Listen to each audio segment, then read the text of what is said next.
Boa noite, pessoal. Estamos começando nossa disciplina de Física e Energia. Hoje Hoje a gente vai discutir um pouco do capítulo 4.3 e 4.4. Opa, deixa eu voltar aqui. A coisa é que...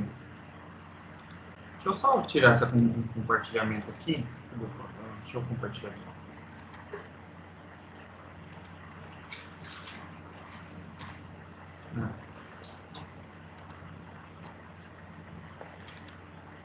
Rapidinho, pessoal, só um momento.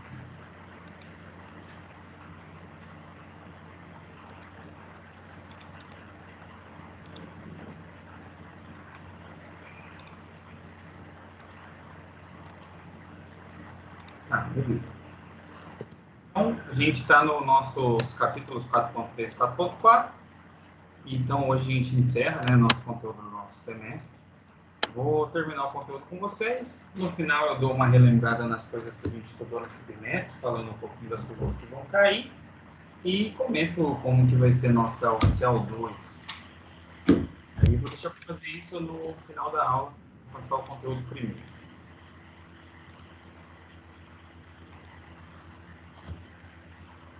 Então, vamos começar pela lei zero da termodinâmica. A lei zero da termodinâmica ela é bem interessante, porque, apesar de ser simples, ela é bem importante porque é ela que vai definir o sentido do fluxo de calor.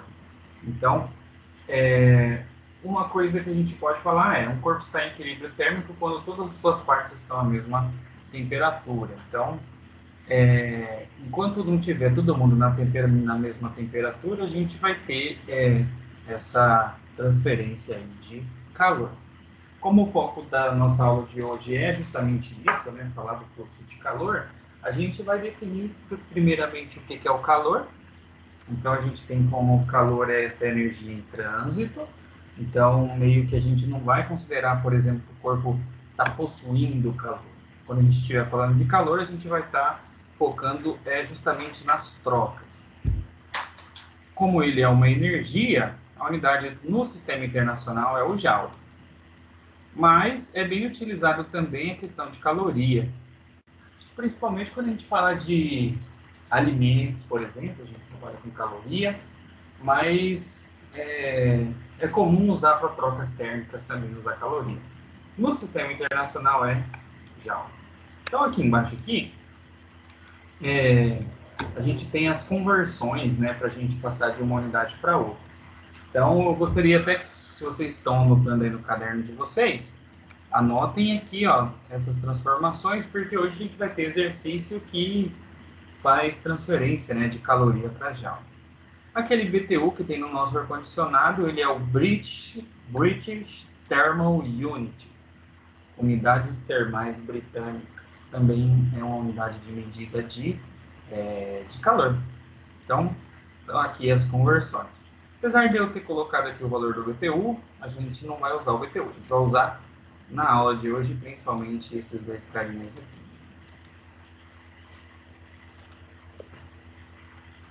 A caloria, ela da mesma maneira que a escala de grau Celsius, ela é baseada na água também. Então, a definição de caloria é a quantidade de calor necessário para elevar 1 grau Celsius 1 grama de água. Então, se eu pegar 1 grama de água e elevar 1 grau Celsius, quer dizer que eu gastei 1 caloria. Então, o legal da caloria é justamente por causa disso. Ele é bem relacionado, né, com a questão de mudanças térmicas, né, da água. Já o Joule, como ele é definido lá na mecânica, de você fazer uma força para fazer um deslocamento, por isso que ele fica um número quebrado quando a gente está falando de valores térmicos. Então, por isso é que é tão comum trabalhar com caloria, porque a caloria, como ela é baseada na água, então, se a gente for fazer algum problema que utiliza a água, né, então é mais fácil usar caloria por causa disso. Mas, fora isso, Sistema Internacional de Medidas, a gente tem que trabalhar com Joule. Então, já que a gente vai falar de transferência de calor, é legal a gente definir as formas com que o calor se transmite. Então, nós temos essas três formas aqui que a gente tem, né, para o calor se transmitir. A gente tem a radiação, deixa eu ver se eu coloquei. Ah, não. A gente tem radiação. Na radiação, o calor ele é transmitido por onda eletromagnética. Então, a energia do Sol, por exemplo, que chega aqui para a gente é radiação. Só que a gente tem uma propriedade interessante de que todos os corpos que têm temperatura acima do zero absoluto, ele emite radiação.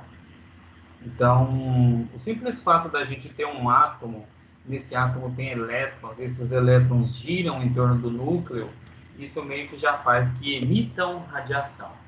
Então, por exemplo, agora, toda a luz que a gente enxerga e tal, e o calor que a gente sente, ele pode estar sendo chegado, por exemplo, ao nosso corpo por radiação, principalmente por infravermelho, né? Por isso que quando está tudo escuro, e aí tem aquelas câmeras térmicas que mostram as coisas, mostram imagens, né, inclusive no escuro, é justamente por causa disso, porque corpos, eles emitem radiação, e aí a gente, se tiver o sensor certinho, a gente consegue. Então, radiação é qualquer transferência de energia que ocorra por onda eletromagnética. A gente tem a condução, que é a energia que é transmitida por contato, né? Então, se eu tenho um corpo aquecido e ele encosta em outro corpo que está mais frio, ele consegue transferir o calor, transferindo devido à própria agitação, né, das moléculas. A gente já discutiu na nossa última aula a questão da que temperatura é a agitação das moléculas. Então, se eu encosto um corpo no outro, eu tenho condução. A condução ocorre dentro do próprio corpo. Então, por exemplo, se a gente tiver uma barra, e aqui eu coloco um foguinho aqui. Então, aqui a temperatura aqui vai ficar maior, a temperatura aqui é menor. Então, eu vou ter uma condução, né, de calor do mais quente para o mais frio. Então, pode ocorrer no mesmo corpo. Então, para que eu tenha condução, eu preciso que as coisas precisam estar encostadas. Pode ser o mesmo corpo, mas aqui, ó, uma molécula está próxima da outra e aí, por vibração, eu consigo transferir, né, esse calor. A última transmissão é a convecção. A convecção, ela é o transporte de calor quando eu faço transferência de massa. Então, na convecção, ela só ocorre em fluidos. Só ocorre em fluidos. O que acontece? Imagina que eu tenho uma superfície, essa superfície está quente. Então, aqui em cima dessa superfície que está quente, vamos imaginar que tenha um fluido, ó. Estou fazendo essas bolinhas azuisinhas aqui em cima. O que vai acontecer? Esse fluido que está aqui em cima, ele vai comer, ó, a superfície está quente, ele vai absorver essa energia e quando ele absorve, ele expande. Então, esse gás que anteriormente estava bem próximo, ele vai ficar, as moléculas vão ficar mais afastadas uma da outra. Porque quando ocorre o aquecimento, a gente tem a expansão. A gente até, na nossa última aula teórica, a gente discutiu, né, sobre dilatação térmica. Então, como esse gás expande, ele diminui a densidade dele e a tendência é ele subir. Ele acaba subindo. E aí, esse calor que ele recebeu aqui embaixo, ele leva com ele. Então, a convecção é a energia sai, por exemplo, a energia sai desse ponto aqui, ó, desse ponto A, e chega no ponto aqui em cima, aqui num ponto B. Se for por convecção, é porque a molécula que estava aqui esquentou, e aí ela leva com ela a energia devido a ela ter recebido ali da superfície. Aí ela leva com ela a energia. Então a energia sai do ponto A e chega no ponto B, porque o fluido que está ali e esquentou e expandiu e diminuiu a densidade, fazendo ele subir, ele carregou consigo essa energia. Então isso ocorre sempre que eu tiver fluidos e que eu tenho, por exemplo, uma ponta mais quente do que a outra. Então os fluidos têm essa propriedade de expandir, diminuir a densidade, subir, e aí ele carrega consigo a convecção. Então, a convecção, por exemplo, é responsável por fazer chover, por exemplo, porque o ar quente, e úmido, né, devido à evaporação, ele sobe para as camadas superiores justamente pelo processo de convecção. Então, quando chega lá, ele esfria e chove. Então, a gente transmite calor por essas maneiras. Conforme for ocorrendo aqui a aula, sempre eu vou ficar lembrando aqui desses tipos de transferência de calor para a gente reforçar mais esses conceitos.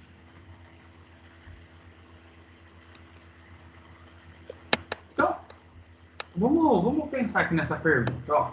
Será que a mesma quantidade de calor que eu gasto para esquentar uma barra de ferro é a mesma que eu gasto para esquentar uma barra de madeira?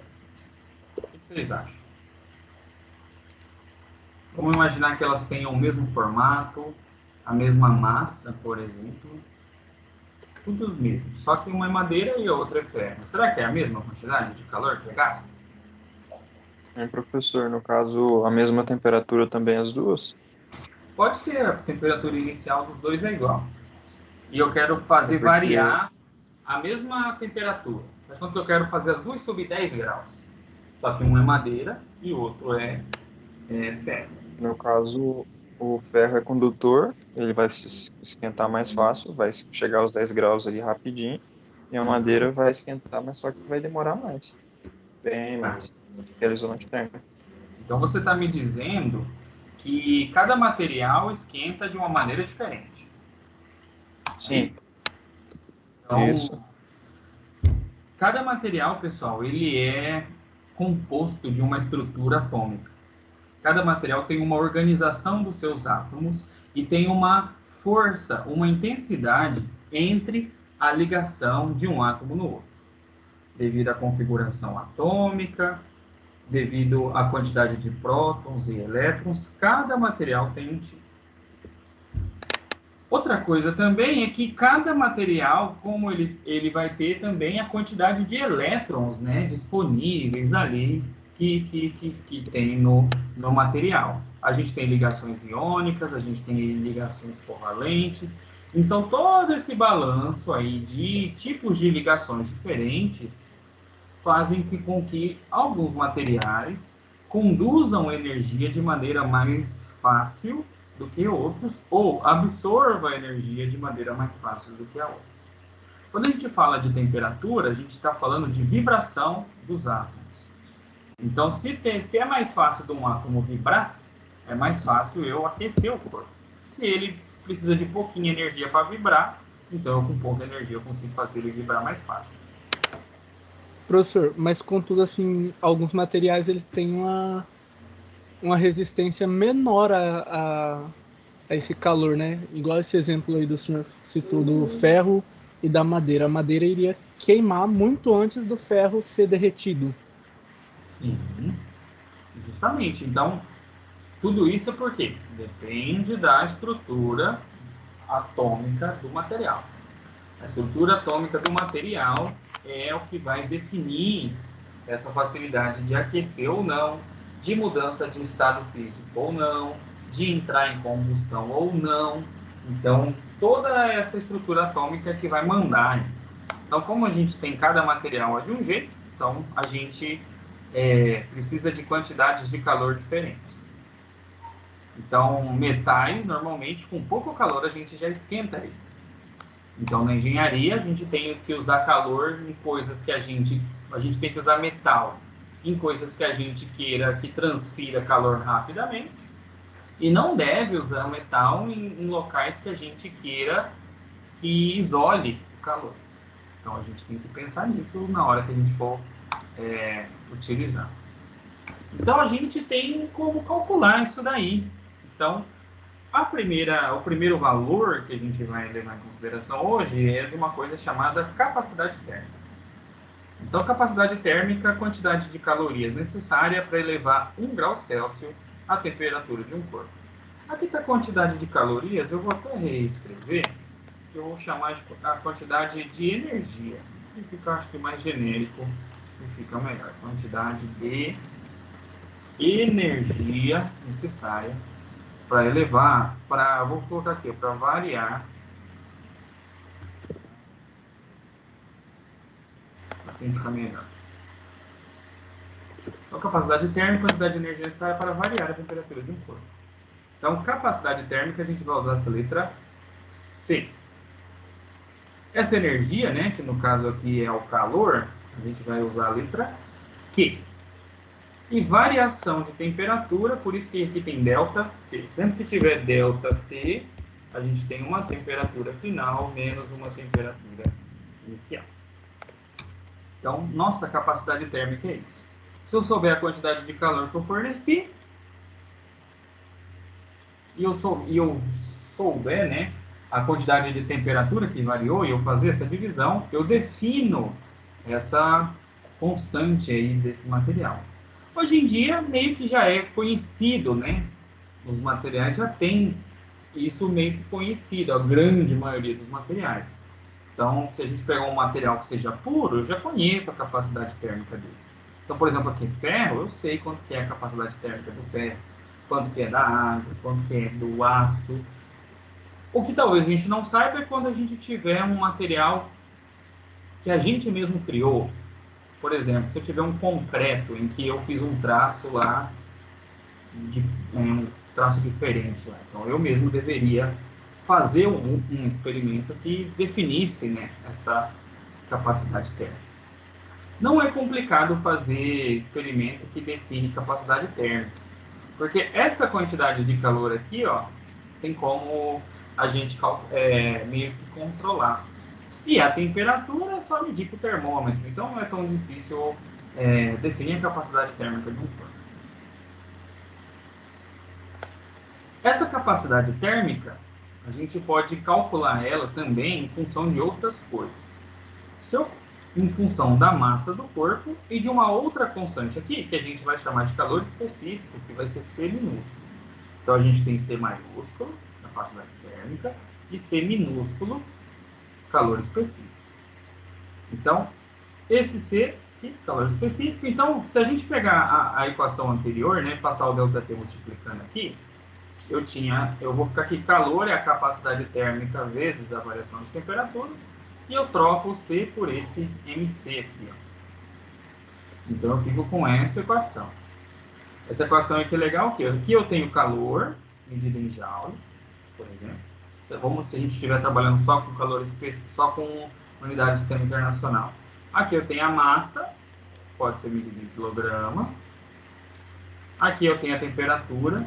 Essa temperatura, como é um delta, pode ser Kelvin ou pode ser graus Celsius. Por que pode ser qualquer um dos dois? Porque é diferença. A gente conversou no dia das escalas termométricas que a diferença de temperatura em Kelvin e Celsius sempre é a mesma. Por exemplo, se eu pegar, por exemplo, mudanças da água, em Kelvin é de 373 a 273. Em Celsius é de 0 até 100.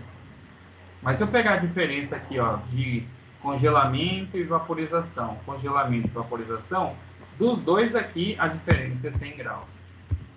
Então, quando a gente fala de diferença de temperatura, Kelvin e Celsius, eles equivalem, aí não precisa nem fazer mudança de unidade.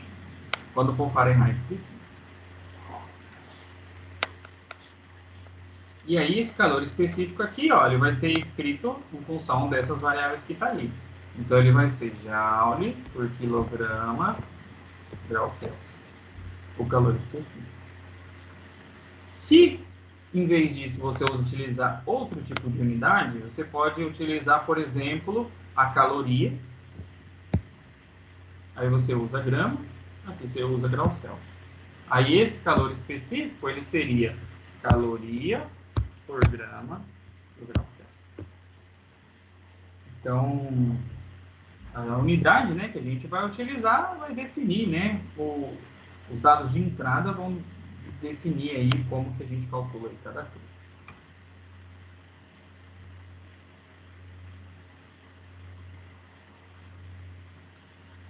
Vocês sabem, pessoal, por que a gente sua?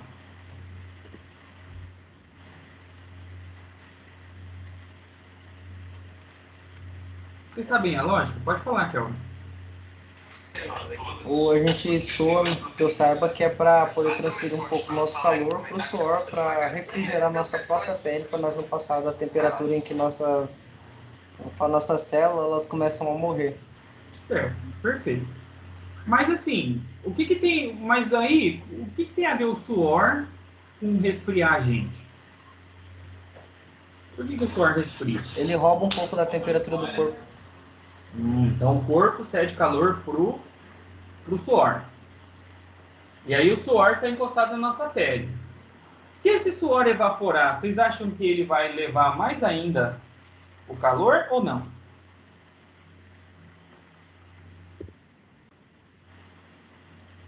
Sim, porque da fase do líquido para o gasoso precisa de mais calor.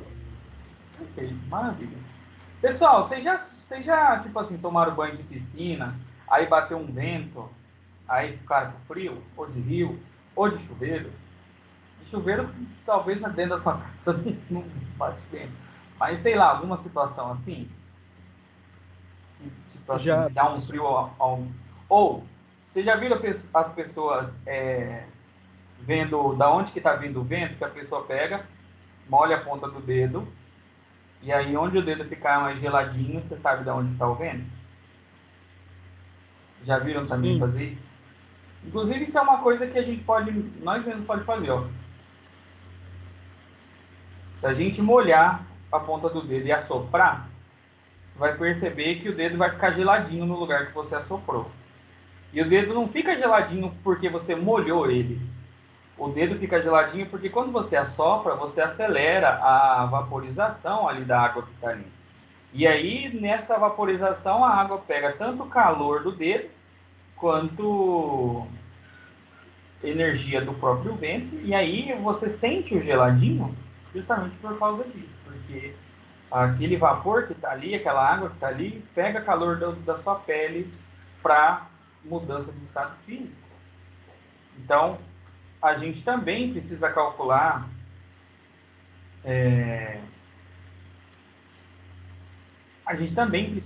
o calor para mudança de estado físico. Quando a gente, se ali para mudança de temperatura, ali atrás a gente viu essa equação que eu estou escrevendo aqui, né? MC delta T. Para mudança de estado físico, a gente usa essa outra, que é igual a ml. Então, se nessa aqui a gente tinha o calor específico, aqui a gente tem esse L, que é o calor latente. Então, o calor latente vai ser a quantidade de energia para a mudança de fase. Notem que nessa equação não tem mudança de temperatura. Nessa aqui tem. Vocês sabem com quantos graus a gente consegue ferver a água? Que ela começa a virar vapor? Vamos supor que a gente esteja a nível do mar? 100 graus. 100 graus. Então, assim, a água, ela não fica a nível do mar de uma maneira natural, ela não fica líquida a 101 graus, a 102 graus. A água, quando bate nos 100 graus, ela começa a trocar de estado físico. Então, quando a gente tem mudança de estado físico, o material ele se mantém na mesma temperatura até que ele mude o seu estado. Então, a energia ela vai sendo gasta para aumentar a temperatura.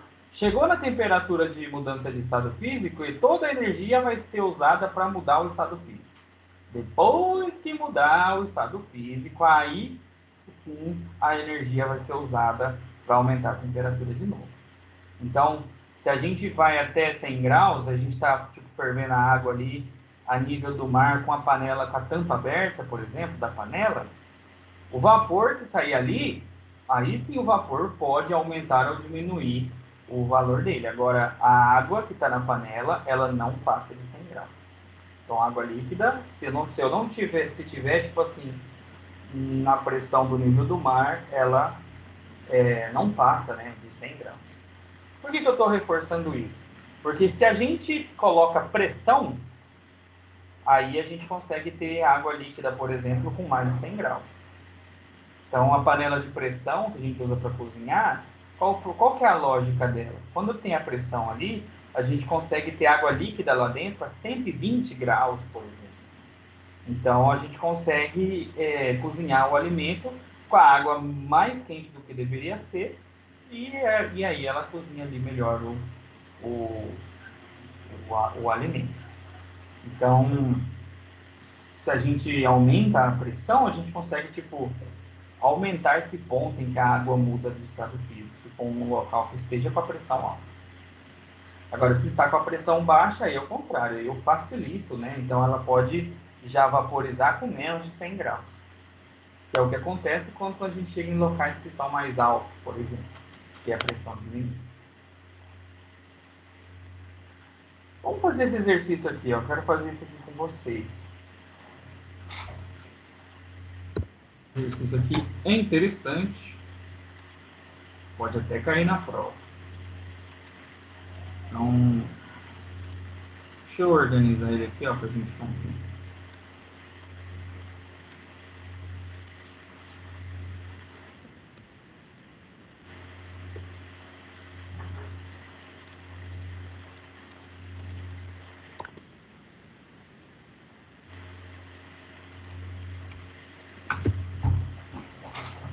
Tá aparecendo aí pra vocês, tudo belezinha? Então tá. Foi dado aí no exercício as temperaturas em grau Fahrenheit. E se a gente olhar as constantes ali de calor específico e latente, tá tudo em grau Celsius. Então, o que a gente vai fazer? Tem que transformar essas temperaturas aí, né? Para transformar essas temperaturas em grau Celsius. Então, na aula passada, a gente deduziu algumas equações, né? De mudança de temperatura. Então, puxa, eu vou pegar aqui, ó, uma que a gente fez lá, trazer para cá.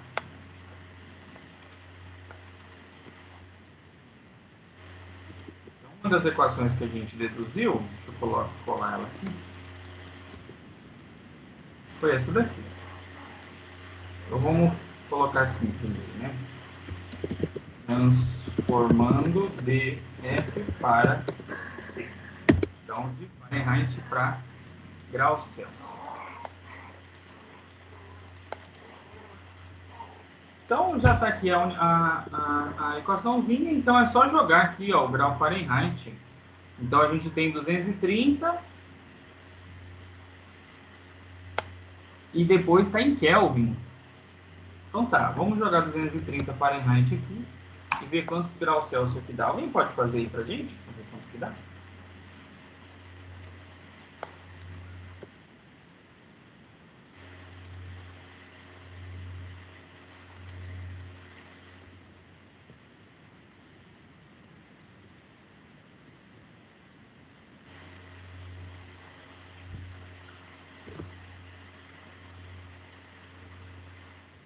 Quem tá fazendo? Só pra eu saber aqui.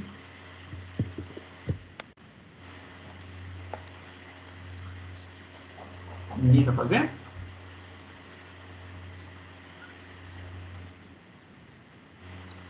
Então tá. Então, se vocês não querem me ajudar, eu vou fazer aqui sozinho. Então dá 50,9.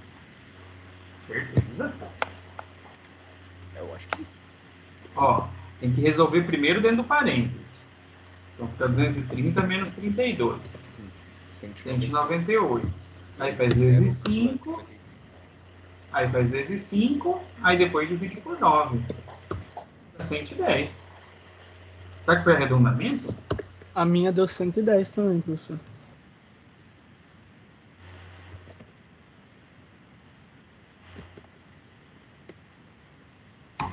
Acho que foi arredondamento. Foi nesse 5 nono. Você viu um pouquinho que arredondou, já perdeu 1 grau e pouco, né? Fiz vezes 0,55. Que é o 5 dividido por 9. Tá. Aí, para transformar, aí também tem que transformar aquele 253 Kelvin, né? Também tem que passar ele para Celsius. Então, naquele dia, a gente fez essa equação aqui, ó. Vamos colar aqui. Professor, Oi. sempre vai ter que transformar para Celsius, deixar Então, questão. a gente tem que, tipo assim, ter um padrão de unidades. Então, se a gente olhar aqui nos valores que foram dados, ó as constantes, ó. Tudo em graus Celsius, ó. Isso aí sempre vai ter essa essa... A gente vai olhar para o exercício e tem que padronizar, tem que fazer numa unidade só. Então, como as unidades que foram dadas aqui, ó, tá em grau Celsius, a gente vai fazer em grau Celsius. Como está em caloria aqui também, ó, aí a gente faz em caloria. Então, a gente tem que só cuidar com isso, para não, tipo assim, não misturar, né, na hora que for fazer a continha. Então, transformar de Kelvin aqui para... Então, o enunciado ali falou que é 253, né, Kelvin.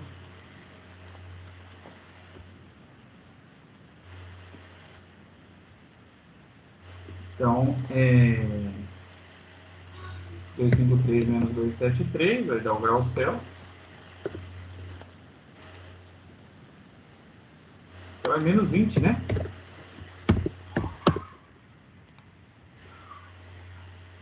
Então, olha o que a gente tem. A gente quer fazer essa transformação, ó. Eu tenho um gás que está nessa temperatura e eu quero fazer ele chegar nessa temperatura, quero esfriar. E aí a gente quer essa energia aí, ó. Qual que vai ser a energia que vai estar rolando aí, né? Como eu vou esfriar esse corpo, ele vai ganhar ou vai perder energia? Perder. Perder, né? Então, essa energia aí, essa energia é uma energia que o gás vai perder, porque está congelando. Ele vai passar de 110 graus e vai chegar como água, né? Na verdade, ele falou um gás ali, mas eu dei as constantes da água, né? Então, vamos colocar aqui vamos escrever aqui, ó, de um vapor de água, né? Para ficar certo.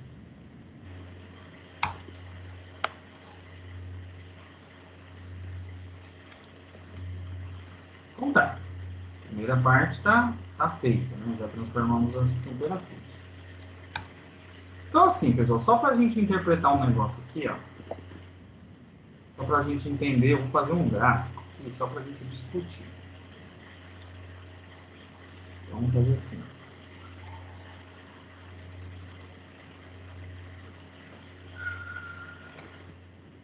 Um gráfico.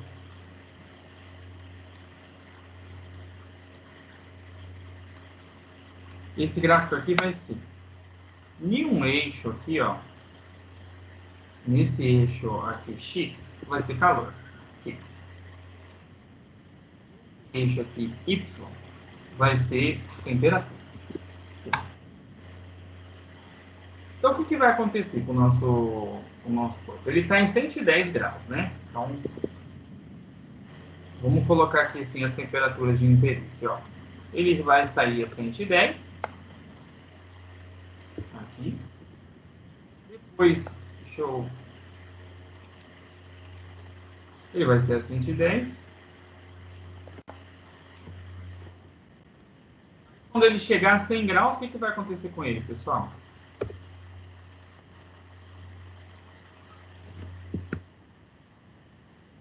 O que vai acontecer com o vapor quando ele chegar a 100 graus? Ele está esfriando. O que vai acontecer com ele?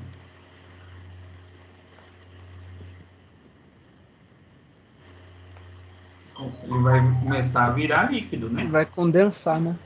Isso. Então, se ele vai começar a virar líquido, até chegar no 100 graus. Ele está com 110, vai começar a esfriar. Quando ele inteirinho virar líquido, aí ele continua abaixando a temperatura. Quando ele chegar a 0 grau, o que vai acontecer com ele? Congelar. Congelar. Aí depois congelado, depois que ele congelar inteirinho, aí ele vai até o menos 20 graus. Então, se a gente fizer o gráfico aqui, ele vai de 110 até 100. Vou fazer de vermelho aqui para dar um destaque. Então, ó, ele sai do 110 e chega em 100. Quando chegar em 100, eu vou ter que continuar dando calor para ele virar líquido. Então, ele não muda a temperatura. Ele vai continuar a 100 graus. Quando ele chegar no 100 graus, tudo virar 100 graus, aí ele volta, aí ele vai virar o líquido, né? Então, ele vai esfriando até chegar no 100 graus. Quando ele chegar aqui no 100 graus, ele vai ter que o quê? Começar a congelar. Então ele não muda a temperatura para congelar, ele fica no 0 grau até congelar tudo. Então a gente vai continuar dando calor. Deixa eu fazer menorzinho aqui, ficou apertado.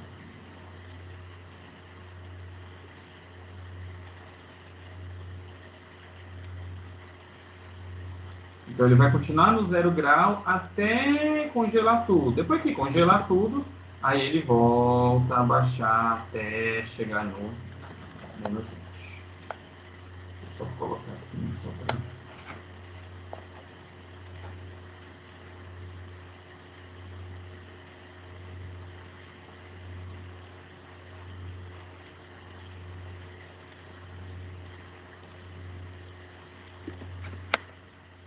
Certo? Então, o gráfico teria essa cara aqui, ó, o gráfico da perda de energia, da temperatura em função da perda de energia. Então, assim, ó, nessa fase aqui, que ele está indo de 110 para 100, ele está variando a temperatura. Quando varia a temperatura, a gente usa a equação do Q igual MC delta T. Então, aqui é para variação de temperatura. Nessa próxima fase aqui, ó, quando ele chega no 100, que ele começa a derreter, ele está mudando de fase. Mudança de fase, a gente usa a equação do calor latente, que é igual a M. Depois, nessa próxima fase aqui, ele começa a esfriar de novo. Está variando temperatura. Se está variando temperatura, que é igual a MC delta T de novo. Aqui, quando chegar no 0, ele vai começar a congelar. Não muda a temperatura constante, ó, o gráfico. Igual a MM. E aí, na última parte aqui, ele volta a perder temperatura de novo. Então, se está variando a temperatura, a gente usa Q igual a MC. Certo? Então, a gente olhando aí... Deixa eu tirar esse aqui. A gente meio que vai ter... a gente vai ter 5 fases. A gente tem uma fase aqui, que eu chamei de 1. Vamos diminuir esse tamanho aqui.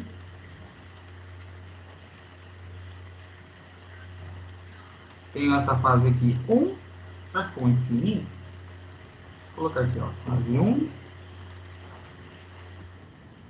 Aqui, vamos chamar essa fase aqui de 2. Não, ficou muito pequeno. Vou colocar aqui, ó, perto da fórmula, ó. Então, eu vou ter 1. Aí eu tenho essa fase aqui, que é a fase 2.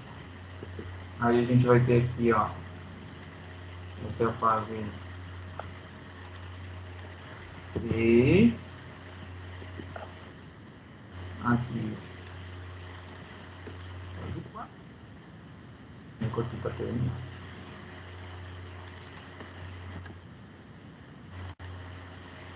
Então, recapitulando, só para ficar claro isso daqui.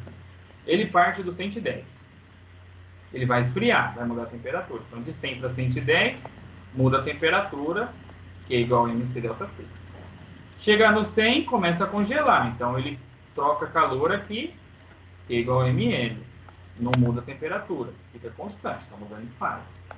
Perde calor de novo, que é MC delta T, variou a temperatura. Depois aqui no ML, constante de novo, aqui, né? Constante. Porque ele está congelando. Congelou tudo, aí volta a esfriar de novo. Se fosse para esquentar, seria o mesmo gráfico, só que invertido, né? Ia sair, por exemplo, do menos 20 e ir para 110. Mas a lógica é a mesma. Então a gente tem que calcular os 5 passos aqui e saber a quantidade de energia de cada um que foi gasto em cada um dos processos. Então aqui, ó, por exemplo, 1.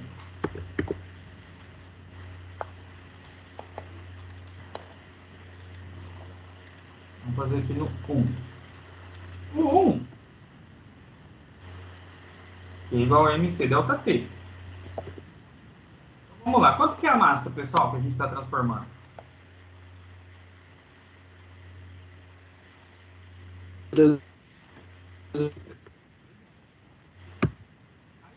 Aqui de 110 para 100, qual é o estado físico que está o material? Líquido, né? De 110 para 100. É líquido, sólido ou vapor? Líquido. 110, a água está líquida? Vapor, não é, professor? Vapor. Então, se a gente olhar aqui, ó, qual que é o C para o vapor da água? Ó, tá aqui, ó. Específico, né, que é o Czinho, ó, vapor de água. E quando chegar na parte do gelo, meio também.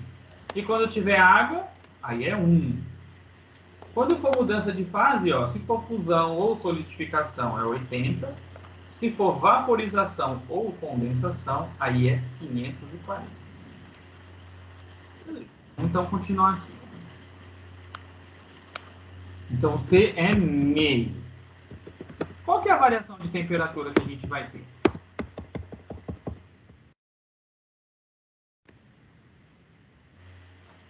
Variação de temperatura é sempre a final menos a inicial. Então, a final é 100. A inicial é 110.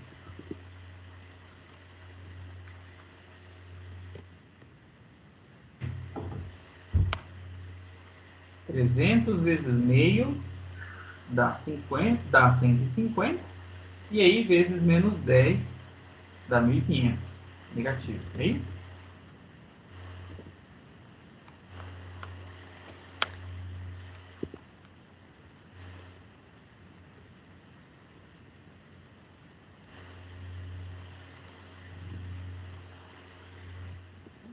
Dois.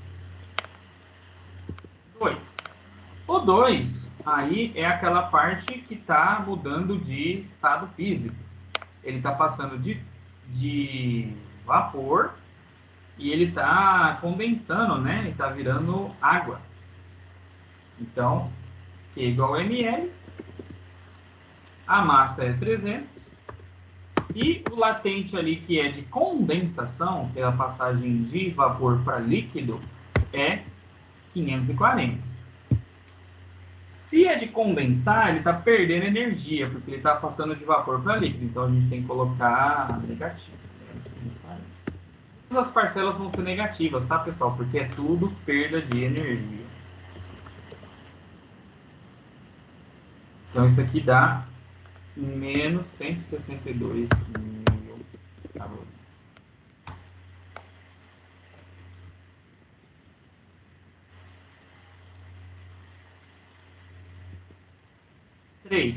O 3 é a passagem de 100 até 0. Estou variando a temperatura. Então, Q igual a MC delta T. A massa é 300. Específico de água líquida, né? Que ali, de acordo com nossas constantes, é 1. E o nosso ΔT vai ser a temperatura final, que é 0, menos a temperatura inicial, que é 100. Então, 100 vezes 300 vai ser 30 mil. E negativo, né? Porque vai ficar tudo negativo essa continha, porque é tudo perda de calor. Calorias. Então, vamos para a parte 4.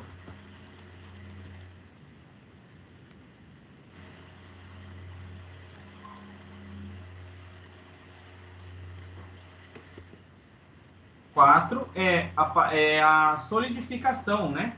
Ele está saindo de líquido e está solidificando para virar gelo. Então, a massa é 300. E ali, o calor latente de solidificação é 80. E aí a gente coloca ele negativo porque está perdendo energia. Para passar de líquido para sólido, tem que perder energia. Então, se a gente fizer 300 vezes 80, dá 24 mil. Só que aqui a gente tem que pôr negativo. Dá menos 24 mil. E aí, por fim, é para ir de 0 até menos 20. Então, aqui, passo 5. Na temperatura, então, é MC ΔT. E aí, massa, 300. Calor específico agora do gelo, se a gente olhar ali nas constantes, é meio. E a variação de temperatura é temperatura final, que é menos 20, menos a temperatura inicial, que é 0. Então, isso aqui vai ser 300 vezes meio dá 150 e multiplicado por 20 vai dar 3.000.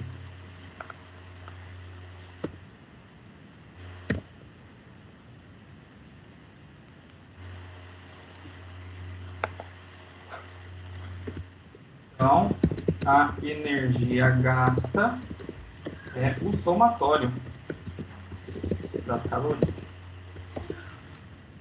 Esse Q, né, que a gente vai calcular aqui, que a energia seria a energia total,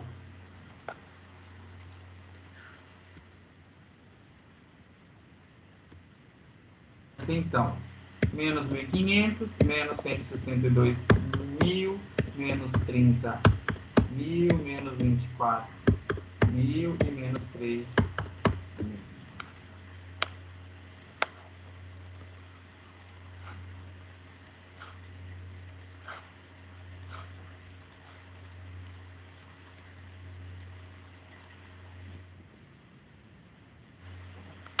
Alguém fez?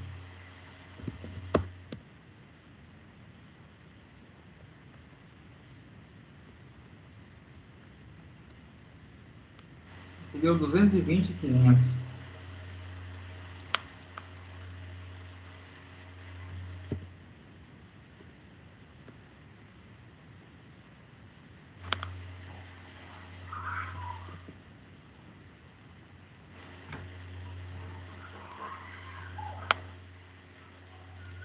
Entenderam, pessoal?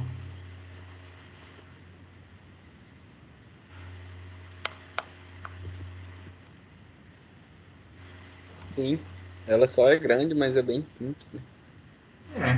É entender ali a lógica da interpretação de quando que usa cada fórmula, né? Em joules, só para a gente ver também em joule quanto que seria, a gente viu que uma caloria vale 4,186 joule. Vou escrever aqui.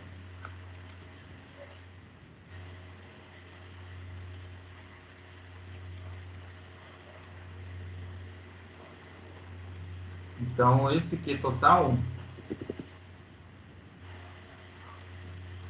só para a gente ter em joule também, vou multiplicar por 4,186.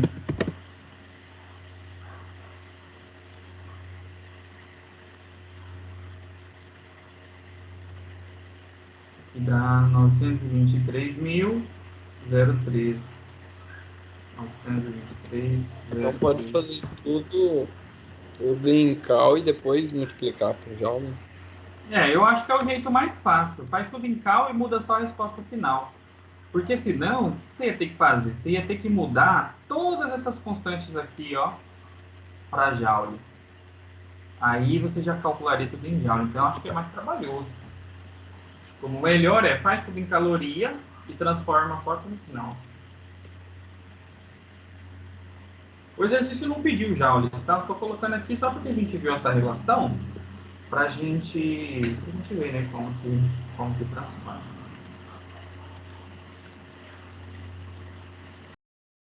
E aí, pessoal, estão conseguindo fazer?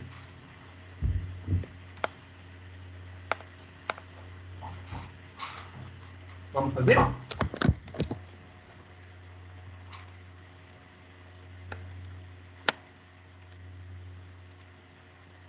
Ó, vamos ler aqui então, todo mundo, e a gente vai fazendo.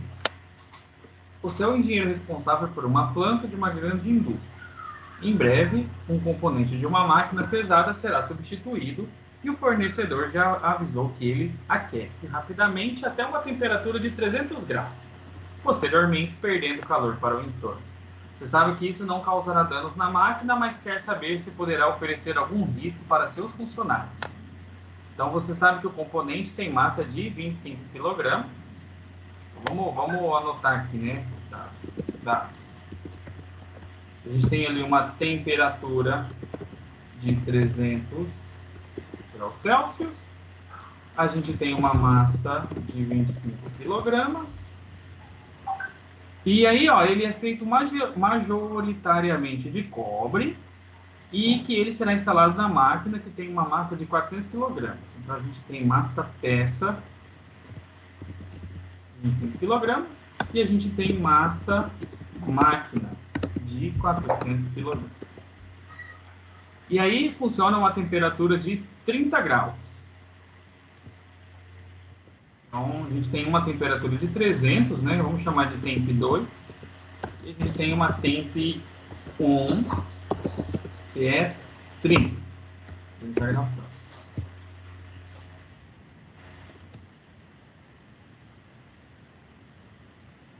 Tá.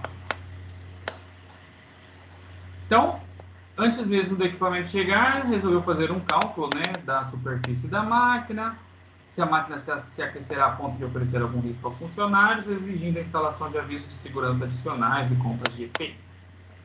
E aí a gente sabe o calor específico de cada coisa. Então, a peça, aqui vamos colocar aqui o C da peça, que é de cobre, 386 joules por quilograma grau Celsius. E o calor específico da máquina, 386 joule quilograma grau. Beleza. Então a gente tem essa peça que vai chegar até 300 graus. A gente tem que a temperatura, né, que a máquina funciona é 30. A gente tem as massas e tem os calores específicos. Então a gente quer saber o que vai acontecer aí. Então vamos escrever as equações, né, de calor que a gente já conhece. Então, por exemplo, vamos inserir uma equação aqui. A gente tem um Q peça, que é igual a M vezes C vezes um delta T, né? Esse delta T, ele é um T final menos um T inicial.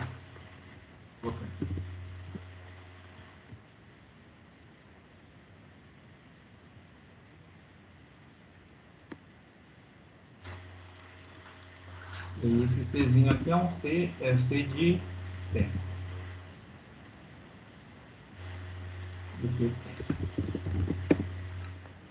E a gente tem uma equação dessa aqui, que vai ser índice máquina, né?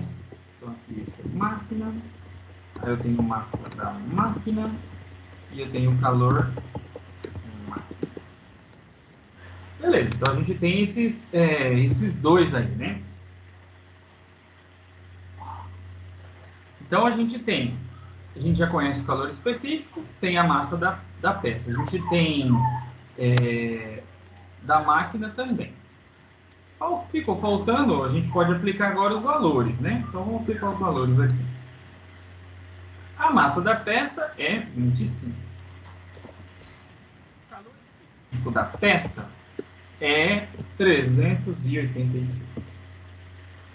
E aí, o que a gente não tem? A gente não tem a temperatura final, né? A gente sabe que a peça ela esquenta rapidinho, até 300 graus. A gente sabe que a máquina ela começa ali por 30 graus dela. Mas a gente não sabe o quanto que essa peça vai passar de calor para a máquina, o quanto que a máquina vai aquecer devido a outra estar maior, né? Então, a gente precisa montar uma equação que fala isso. Então, a peça aqui, ó, vamos colocar esse inicial aqui, 300, porque eu não sei que temperatura que ela vai ficar no final. Vamos montar aqui uma também para a máquina. Então, a massa da máquina é 400. Calor específico da máquina. E a máquina, ela parte de 30. Mas eu também não sei a temperatura final, né? Que ela vai ter. Uma coisa que eu sei, por exemplo, eu posso escrever aqui, ó. Deixa eu só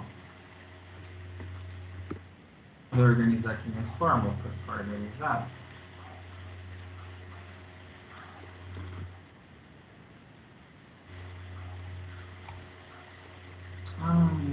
coloquei. Peraí.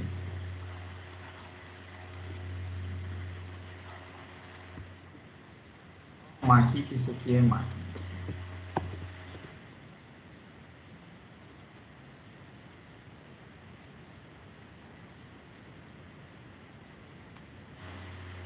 Então a gente viu, uma coisa que a gente sabe é que assim, quem está mais quente cede calor para quem está mais frio. Isso é uma coisa que a gente já conhece, né? Mais quente passa calor para mais frio. Então, se um passa calor, o outro recebe calor. E aí, de acordo com as equações que a gente viu agora, né? A gente, igual da água, tinha ficado tudo negativo, porque estava perdendo calor, né, do vapor para de vapor até chegar no gelo. Então a gente pode escrever isso aqui, ó. Como a peça passa calor para a máquina, logo, dois pontos. O que a gente pode escrever? A gente pode escrever isso aqui. Não seria uma equação aqui? Eu posso escrever isso aqui, ó. E o calor que a peça vai passar, ele é igual ao calor que a máquina vai receber. Só que esse calor, como a peça vai perder o calor para a máquina porque ela é mais quente, então a gente pode colocar aqui, ó, que esse valor aqui vai ter que dar negativo, por exemplo. Então a gente pode colocar esse negativo justamente por causa disso. Então, se eu trabalhar com essa igualdade aqui, ó, eu vou fazer isso aqui, ó, vou colocar aqui embaixo aqui mais uma vez, e aí a gente vai ter isso aqui, ó, que peça. Vamos aplicar ali os valores. Então, vai ter isso aqui. Esses valores aqui.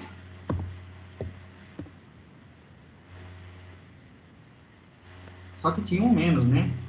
Então, vamos colocar o menos aqui. Do outro lado da máquina, tem esses valores aqui. Então, a gente pode calcular a variável em comum que a gente tem aí, que é justamente essa temperatura final aí. Então, vamos trabalhar esses valores aqui, ó. Por exemplo, vamos fazer mais uma linha aqui, ó. A gente vai ter que fazer chuveirinho ali, né, no TF. Então, eu vou ter 25 vezes 386. Então, vai ficar 9.650 aqui. 9.650 TF. E esse 9.650 do 25 vezes 386, se eu multiplicar pelo 300, vai ficar, esse aqui vai ficar positivo, e aqui dá o 2.895.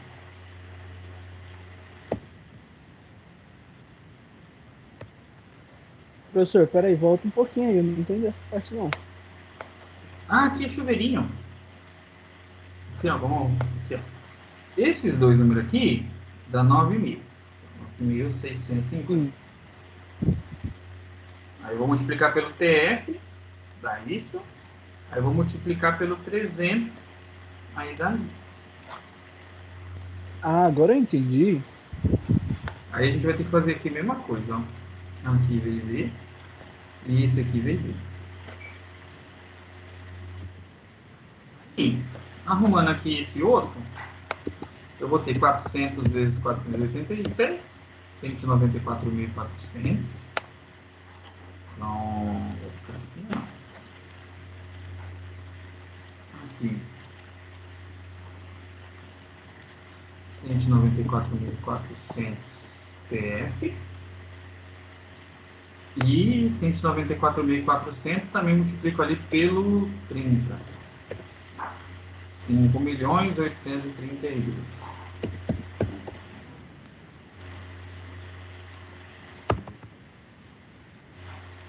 Ficou esse trenzinho bonito aí. Então, joga quem tem TF para um lado, quem não tem para o outro. Então, esse menos 9.650 aqui, ó, eu passo lá para o outro lado. Só que o próprio sinal, né? Vem mais. E esse menos 58.000 aqui, eu tiro daqui e ele vem para o outro lado, vem mais. Certo? Então, vamos somar aqui. 5.832.000 mais 2.895.003. Isso aqui vai dar 8.727.000. Tá? 8.727.123. Do outro lado ali, eu vou ter 194.400 mais 9.650 dá 204.050. Temperatura final. Então eu faço dividindo agora. Isso aqui. Faço aqui. Então, fazendo essa divisão, 8.727.123 dividido por 204.050 dá 42,77.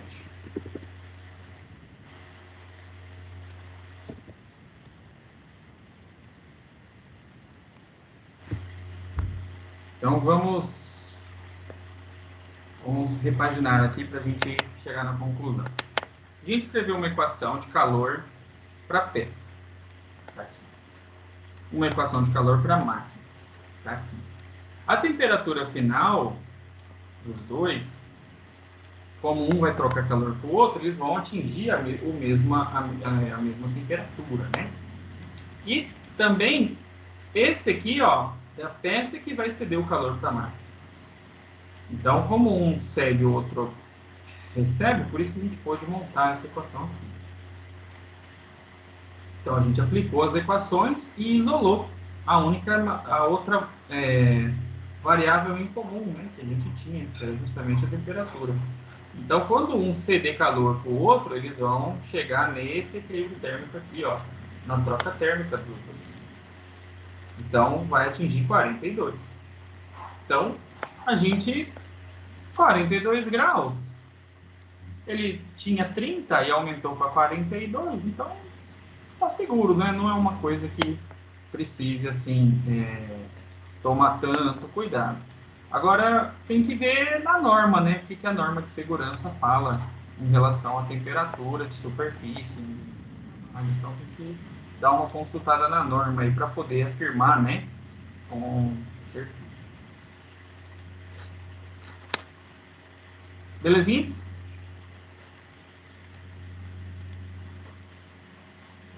Agora é 8h12. Queria perguntar se algum de vocês que estão presentes vão aproveitar a segunda chance e apresentar o experimento? Alguém que não tenha apresentado semana passada? Eu queria apresentar, professor. Certo. A gente vai fazer no final da aula, tá bom? Tranquilo. Tem mais gente? Beleza. Marcos Vinícius também? Sim, meu grupo vai apresentar hoje também. São 2 grupos separados? Sim. Tá, vocês vão apresentar ao vivo ou vocês já têm o vídeo gravado? Eu gravei um vídeo, até mandei no e-mail do senhor. Não sei se recebeu o seu Tá. compartilha a tela, não sei como. Não, se eu tiver, vou procurar aqui. Aqui, O meu tá grupo aqui, tem um Igor. vídeo gravado, professor, mas teve a fatalidade lá na minha família e não deu para apresentar no dia. Não sei se o senhor lembra. Uhum. Aí ficou para hoje. Tá, você tem o vídeo, você pode me mandar? Tá no seu e-mail já, a gente deu acesso ao drive do vídeo. Tá, É um vídeo de 3 minutos. Qual que era o teu experimento? É o rotor elétrico. Ah, tá, vocês vão focar no torque, né? No torque, exatamente. E no princípio do eletromagnetismo. Tá, beleza. E você sabe quem que me mandou? Só pra Bruno. falar.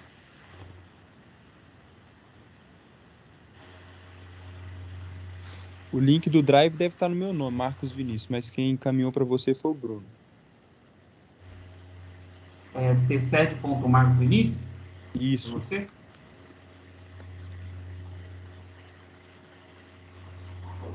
Aqui, achei. Então tá, beleza. Então, pessoal, vamos fazer intervalo até 8h30, pode ser? Fechou. Então tá. Professor, vai ter revisãozinha? Sim, no final. Tem que terminar o conteúdo ainda. Então tá, 8h30 eu volto.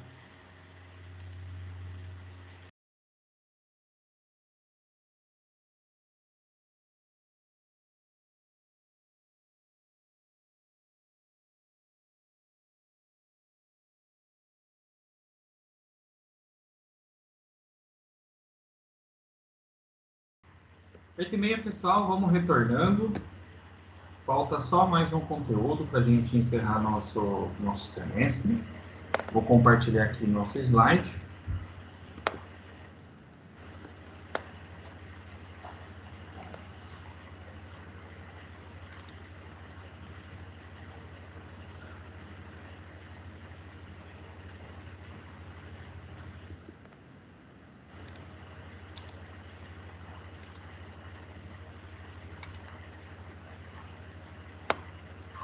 Então, assim, pessoal,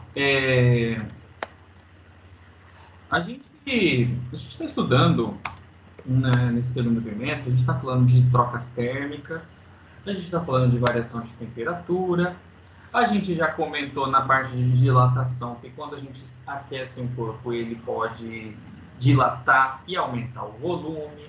A gente conversou bastante sobre pressão no começo do nosso semestre.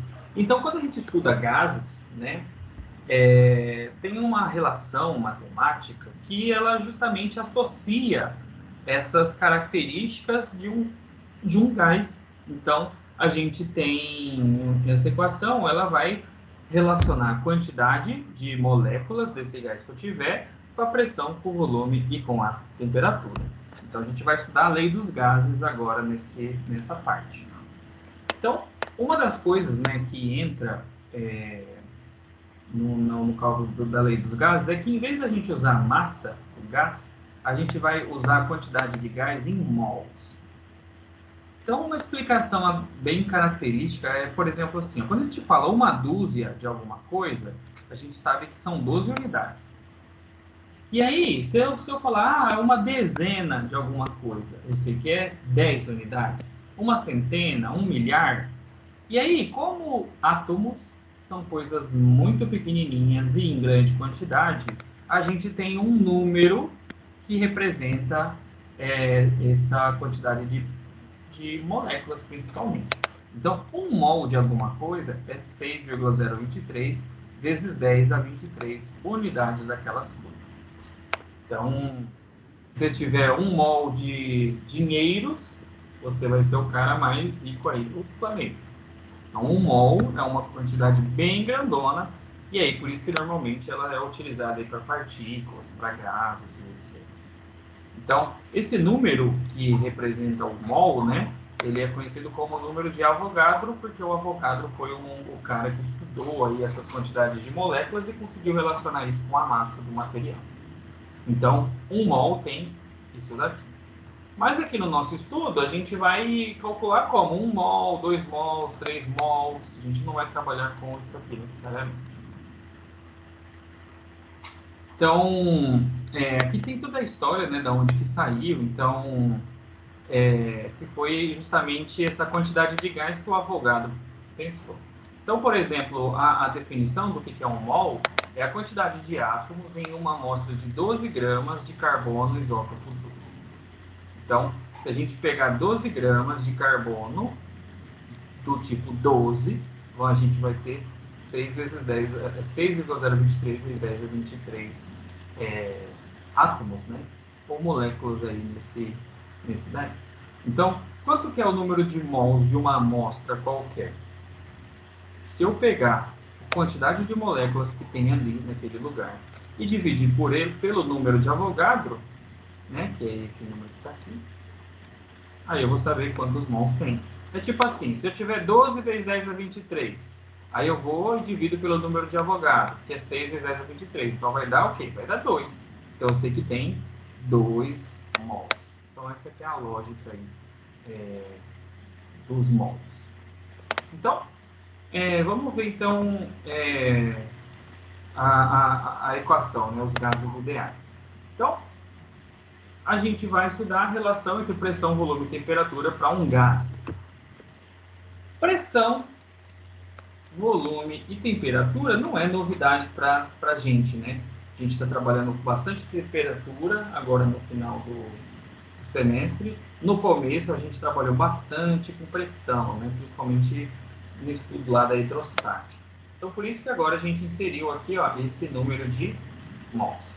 Como aqui a gente tem uma igualdade, para esse lado aqui ficar igual ao lado da direita, normalmente as equações vêm com uma constante. Então a gente tem essa constante R aí, que é a constante universal dos gases. Ela é uma constante, é só para essa igualdade equivalente. Então ele vale 8,3. É o valor dele, sempre vai ser isso. Quando a gente for fazer as contas, no lugar do R a gente põe 8,3. Olhem aqui, ó, os valores dele. Ó. Ele é 8,3 Joule por Kelvin mol. Então eu tenho que usar, se eu for usar esse R aqui, eu tenho que usar os meus valores ali, né? Nessas unidades aqui. Tem que usar em Kelvin, tem que usar em mol para dar certo. Então eu tenho pressão, volume e temperatura. Então com essa relação aqui, se eu tiver qualquer uma dessas informações aqui, eu consigo definir uma outra, né, desse daí. Então a gente chama essa equação de lei dos gases ideais. Então vamos aplicar essa equação aqui, né, para a gente ter uma ideia de como que é. Então vamos ler aqui o enunciado. A gente é um engenheiro para dar consultoria para essa indústria de máquinas térmicas. Então a gente vai estudar isso daí. Então a gente tem 10 mols de um gás que pode ser aproximado por ideal. Por que esses negócios de ideal, pessoal? Porque assim, quando a gente trabalha com... A gente meio que faz algumas aproximações para a gente poder usar essa equação. Então, os gases, eles não se comportam, tipo assim, exatamente conforme essa equação. Então, só que ela aproxima bem da realidade, por isso que a gente pode usar ela. Por isso que a gente fala gás ideal, não é um gás real, né? É um gás que é ideal. Então, esse gás vai se expandir, né? Esses 10 mols desse gás vai se expandir. Ele falou aqui que é uma temperatura constante, né? Que ele vai expandir, então ele sempre vai ter 27. Só que ele vai passar aqui, ó, de 19.000 pascal, ele vai... a pressão vai reduzir, né? De 20.000 pascal até 19.000 pascal. Então a gente quer a variação do volume. Como você fará para determinar o quanto o gás foi expandido?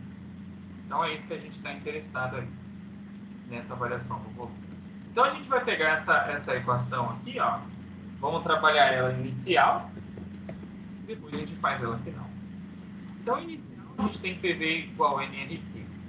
De início, pressão, ali ele falou, ó, pressão é 20.000.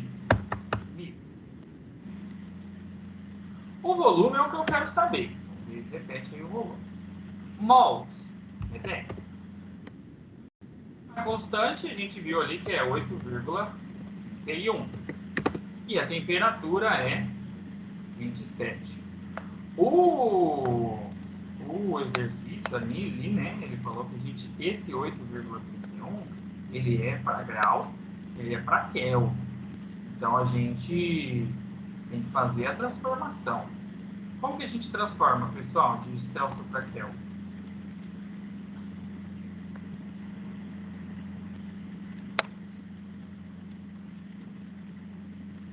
Vocês lembram lá da relação? Que é só pegar 273? Sim. Então, vamos fazer a mudança, então, né? Deixa eu só pegar essa constante aqui. O livro está usando 8,3.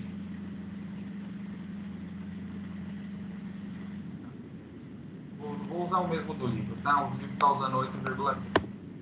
Nossa temperatura aqui, ó. De Kelvin para Celsius, né? Pô, de Celsius para Kelvin. O volume vai pegar isso daqui e vai fazer uma divisão aqui.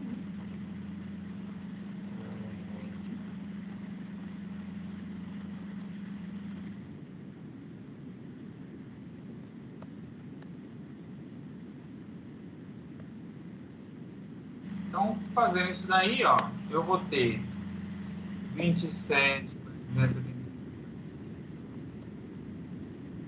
vezes 900, aí eu divido isso por 20,245.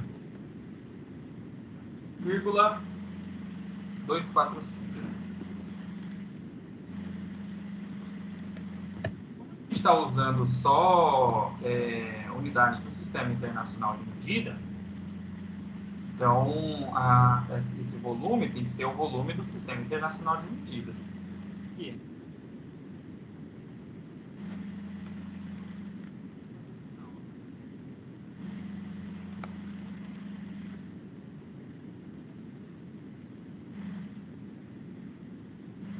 então agora a pressão reduziu, né, de 20.000 para 19.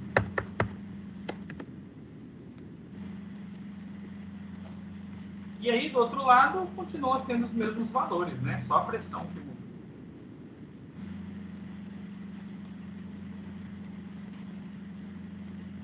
Então eu repeti ali, ó, 10 vezes 8,3 vezes o 27 mais 270. Antes de dividir aqui, o que eu vou mudar? Em vez de 19. Então, fazendo 3.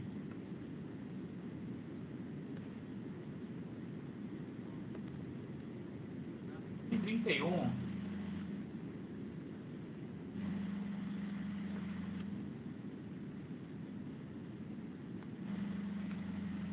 Então, o que a gente conclui? Não do gás 1 menos 1.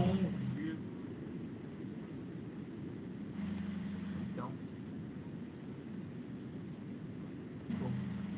dá 0,065.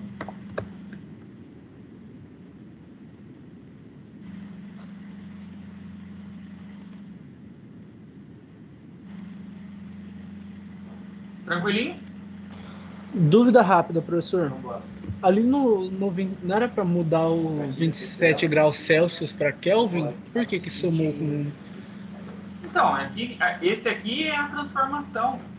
Para passar de Celsius para Kelvin, soma 273. Ah, verdade. Nossa, que burro. Tá certo. Kelvin igual a grau Celsius mais 273. Na prova, pessoal, vai ter bastante esse negócio de transformar a temperatura, tá? Então, utilizem as transformações que vocês têm para vocês usarem.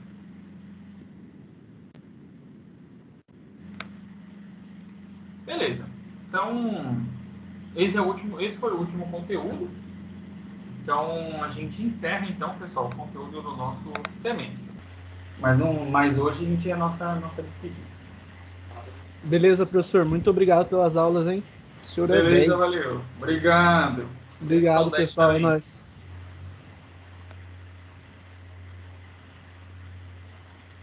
Vou encerrar a gravação aqui, então. Falou.